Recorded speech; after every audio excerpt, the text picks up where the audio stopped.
Hi! How's everyone? Magandang araw. For today's video, iti-check natin kung maganda ba talaga itong CCTV camera model na ito. Na-purchase ko ito sa Blue online shopping app sa mismong flagship store ng TP-Link. Ito ay Tapo TC70 model. Grabe naman kasi 5-star rating sa 90.6 sold at more than 1K nag-review. Aba, matindi din to. Knowing ng mga tao, unti lang na mali, like onting scratch, hindi na perfect ang rating. Yung iba lang naman. So, let's see. Sa delivery, wala namang problema. Nasa Northern Luzon ako and na-deliver naman agad. Hindi naman siya umabot ng 5 days. Nang dumating siya sa akin, maayos naman yung physical condition niya. Siyempre, may bubble wrap siya. Ayan yung box niya, may plastic at saka nakaseal siya talaga. In fairness, yung box niya, yung karton, wala siyang tupi. Walang yupi. Ganito yung itsura niya pag open. Andyan na rin yung manual. Madali naman siyang intindihin. Andyan yung QR code kung saan mo i-download yung app na kailangan mo. Andyan din nakalagay kung paano siya install or i-mount yung CCTV camera.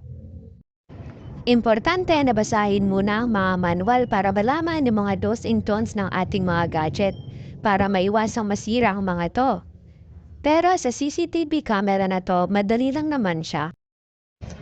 Ayan, pag-open ng karton ng kanyang box, ganyan yung may ginitsura, ganyan yung lagayan ng CCTV camera natin, kaya naman talagang secured siya. May kasama na siyang tornilyo kung saan natin imamount yung ating CCTV camera. Tsaka yung kanyang saksakan, mahaba din naman siya. Yung CCTV camera mismo, ayan, nakabalot pa siya sa parang papel na yan. Kaya wala talaga siyang gasgas. At clear pa yung lens ng camera niya. Eto lahat yung laman ng box. Yan mga manual na madali lang naman intindihin, English ang pagkakasulat. Yan mga tornilyo, tsaka kung saan imamount. Bumili din pala ako ng memory card, nasa sayo kung anong pipiliin mo. May free siya na 32GB. Pero sa akin, bumili pa ako ng 128GB kasi mas gusto ko yung mataas yung memory niya. Eto na pala siya dito sa likod kung saan mo i-insert yung saksakan. Mahaba din naman siya. Dito mo rin pala ilagay, i-insert yung kanyang memory card. Itaas mo onte yung camera ng dahan-dahan. At yan, diyan mo siya i-insert sa harap. Ganyan siya, i-insert mo yung memory card, ipupush mo hanggang yan, papasok yung memory card sa loob.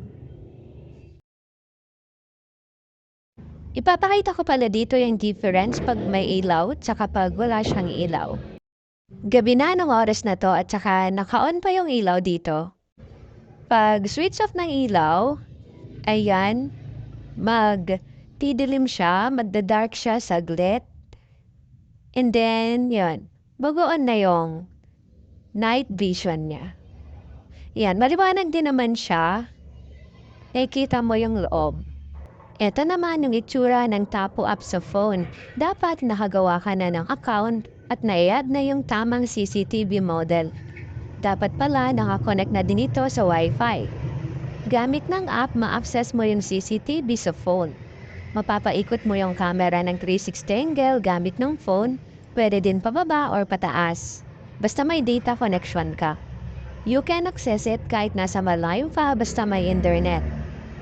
Ang maganda sa CCTV camera na to, may audio siya. Maririnig mo yung background and pwede ka rin magsalita. It is a two-way audio. Pwede kang makipag-communicate dahil sa built-in microphone and speaker nito. Pwede mo rin pala iset sa settings ng app kung anong oras yung gusto mong isave sa memory. May motion detection din pala ang camera na to. Ito po yung mga nalaman ko at na-experience sa CCTV model na to.